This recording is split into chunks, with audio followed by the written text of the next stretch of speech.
Здравствуйте, в студии Николай Борисов и обзор чрезвычайных происшествий.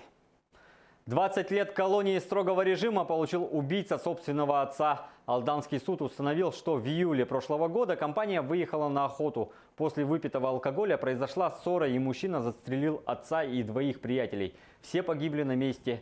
Убийце окончательно назначено наказание в виде 20 лет лишения свободы с ограничением свободы на 2 года и штрафом в размере 30 тысяч рублей с отбыванием наказания в исправительной колонии строгого режима. Приговор в силу еще не вступил. Суд заочно арестовал совладельца Азиатско-Тихоокеанского банка. Тверской районный суд Москвы заочно арестовал Андрея Вдовина, совладельца АТБ и миноритария сети супермаркетов «Азбука вкуса» по обвинению в мошенничестве. Речь идет о хищении около 13 миллионов долларов. Вдовин объявлен в федеральный и международный розыск. Обвинение установило, что бизнесмен покинул Россию еще в 2017 году. По словам представителя обвинения, Вдовин может установить контакт с соучастниками преступления и совместно противодействовать следствию.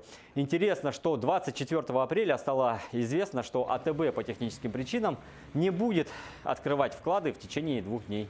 В Нерюнгри закрыта частная клиника «Гастроскан». Также наложен штраф на 40 тысяч рублей. 3 должностных лица привлечены к дисциплинарной ответственности. 23 ноября прошлого года в этой клинике во время исследования внутренних органов скончалась 23-летняя пациентка. Как тогда сообщил Следственный комитет, погибшая девушка страдала детским церебральным параличом. Она обратилась в «Гастроскан» с жалобами на боли в области кишечника. По словам главного врача Гаврила Иванова, девушка не вышла из наркоза. Ранее она перенесла пневмонию. Тогда же было возбуждено уголовное дело по причинению смерти по неосторожности. И вот выясняется, что у юридического лица медицинской клиники нет лицензии на медицинскую деятельность. Жителя Ленска ожидает судебное разбирательство за избиение жены. Обвиняемый был ранее привлечен за избиение, но не сделал выводов. В марте этого года он ударил в глаз своей супруги, продолжил побои дома, а потом, держа кухонный нож, угрожал ей убийством. Женщина угрозу восприняла реально и написала заявление. Культурный вечер закончился в травмпункте. В Амгинскую полицию поступило сообщение, что в районную больницу доставили женщину с черепно-мозговой травмой.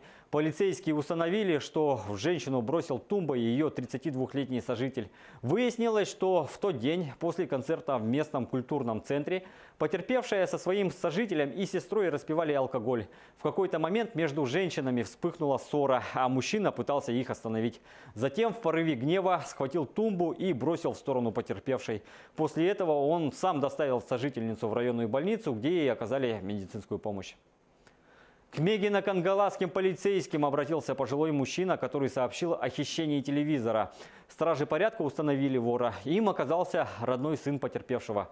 Ранее судимый 26-летний отпрыск похитил из дома родителей телевизор и сбыл его за 5000 рублей. Участились кражи в маршрутных автобусах. Так, в дежурную часть столицы обратилась 38-летняя женщина с заявлением о краже. У нее похитили кошелек из сумки. Злоумышленник воспользовался тем, что в час пик автобус был заполнен и незаметно завладел кошельком, в котором были 28 тысяч рублей. По данному факту возбуждено дело по статье «Кража». Уважаемые граждане, будьте бдительны и следите за тем, чтобы ваша сумка всегда была застегнута. Ни в коем случае не кладите деньги в задние или наружные карманы. Обратите внимание на то, чтобы портмоне, кошельки или сотовые телефоны не выделялись из одежды, тем самым привлекали к себе внимание. Если кража все-таки совершена, то незамедлительно обращайтесь в полицию. По итогам прошлого года в Якутии произошло увеличение количества ДТП с летальным исходом на 2%. Об этом заявил замминистра МВД республики Константин Неустроев. Несмотря на принимаемые меры, нами отмечено увеличение количества ДТП с летальным исходом. В 2017 году 109 случаев, в 2016 году их было 100. Безусловно, каждый случай – это трагедия, сказал замминистра. Также он отметил, что зачастую жертвами и виновниками ДТП становятся таксисты, которые работают без должной подготовки и документов. Работа по оптимизации данных показателей будет вестись в 2018 году. Между тем, Конституционный суд России обязал федерального законодателя выработать правила, предотвращающие бегство пьяных водителей с места ДТП. Сейчас российское законодательство запрещает водителю оставлять место ДТП, но предусматривает за это административную ответственность. В то же время Уголовный кодекс не предполагает усиления ответственности за побег. Судьи отметили, что водитель может просто сбежать с места, чтобы скрыть факт опьянения и избежать привлечения к более строгой уголовной ответственности. При этом побег не равнозначен ни доказанности факта опьянения, ни добровольному отказу от прохождения освидетельствования. Якутские энергетики провели совместные рейды с судебными приставами. Чтобы побудить проблемных потребителей погашать долги, энергетики регулярно направляют в суд иски о взыскании неуплаты.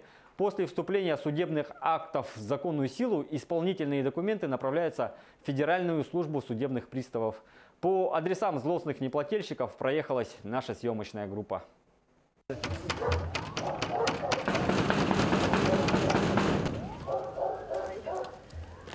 Первый адрес – авиационная 7А. Здесь за свет не платят на протяжении уже 5 лет. Сумма накопленного долга – 650 тысяч рублей. Сейчас производится ограничение полное от электроэнергии с опоры. Но данный потребитель, он проблемный. То, что после ограничения они самовольно по новой подключаются. Следующие мероприятия у нас в плане стоят уже принудительное изъятие имущества в целях погашения задолженности. Напомним, что судебные приставы вначале вручают должникам требования о погашении задолженности. В случае, если долг не погашен добровольно в течение 5 дней, они вправе наложить арест на имущество или применить другие принудительные меры взыскания. Подобные меры применяются только по отношению к проблемным потребителям. Я рекомендую, так как сейчас начинается время отпусков, то проверить себя в базе данных службы судебных приставов на сайте Управления Федеральной службы судебных приставов. Неплатежи за электрическую и тепловую энергию могут поставить под угрозу энергоснабжение в республике в целом. Поэтому энергетики продолжают активно работать по взысканию задолженностей. Кристина Якупова, Георгий Григорьев, Якутск. На этом у меня все. Берегите себя.